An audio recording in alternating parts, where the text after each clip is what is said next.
été invité, convoqué plutôt par Vladimir Poutine. Ce 24 février, il y a la fine fleur du capitalisme russe. Que des hommes, tous milliardaires. Au hasard, Alexei Mordachov, 29 milliards de dollars. Ou Vladimir Potanin, 27 milliards. Et le banquier Piotr Aven, 5 milliards de dollars. Le matin même, les troupes russes sont attaquées l'Ukraine et les patrons s'inquiètent déjà des sanctions. L'économie russe est solide, mais va devoir s'adapter, comme on l'a fait en 2014 lors des dernières sanctions internationales. Vladimir Poutine va leur rappeler ce qu'il appelle leur devoir de solidarité. Pour comprendre leur soumission, il faut remonter 20 ans en arrière. La scène a lieu un soir de juillet 2000, à Doumtseva, la datcha de Staline. Une poignée de milliardaires est là, invités par le nouveau maître du Kremlin, Vladimir Poutine, tout juste élu, qui va leur expliquer sa règle du jeu. Vous gardez vos affaires, mais pas question de vous impliquer en politique. Ceux qui ne l'accepteront pas le paieront cher. Boris Berezovsky avait fait fortune dans le pétrole. Il sera condamné à 13 ans de prison et retrouvé mort dans une chambre en 2013. Mikhail Khodorkovsky sera lui aussi arrêté, condamné pour fraude. Il fera 10 ans de prison et vit en exil aujourd'hui à Londres.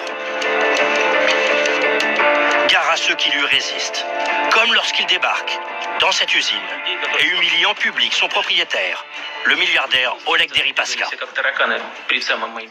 Вы подписали этот договор? Да. Олег Владимирович подписал? Я не вижу вашей подписи. Идите, пишите. Идите.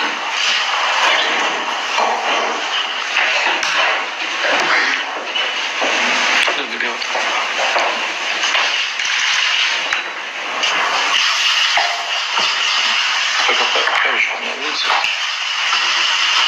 Les entreprises des milliardaires en disgrâce sont aussitôt redistribuées. Émerge donc une nouvelle génération d'oligarques. Ce sont les personnes qui sont les amis proches, parfois de l'enfance de Vladimir Poutine, souvent originaires de Saint-Pétersbourg, qui avaient fait partie du club de judo de Vladimir Poutine. Parmi ses fidèles, son plus vieil ami, Nikolai Tokarev, aujourd'hui PDG de Transneft. Gennady Timchenko, lui aussi dans l'industrie pétrolière.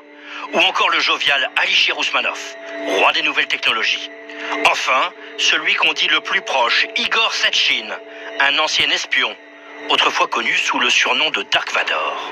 C'est toujours lui qui, depuis le tout début de la carrière de Vladimir Poutine, allait le chercher à l'aéroport, le raccompagner, et sa loyauté a été récompensée. Il est à la tête aujourd'hui de la plus grande entreprise pétrolière russe, Rosneft.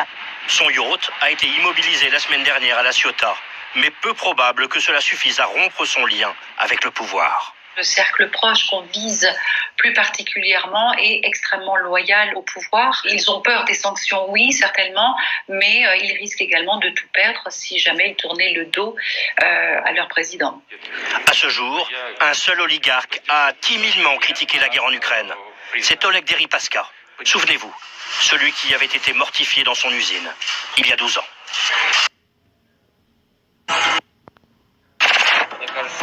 Et un président ukrainien combatif.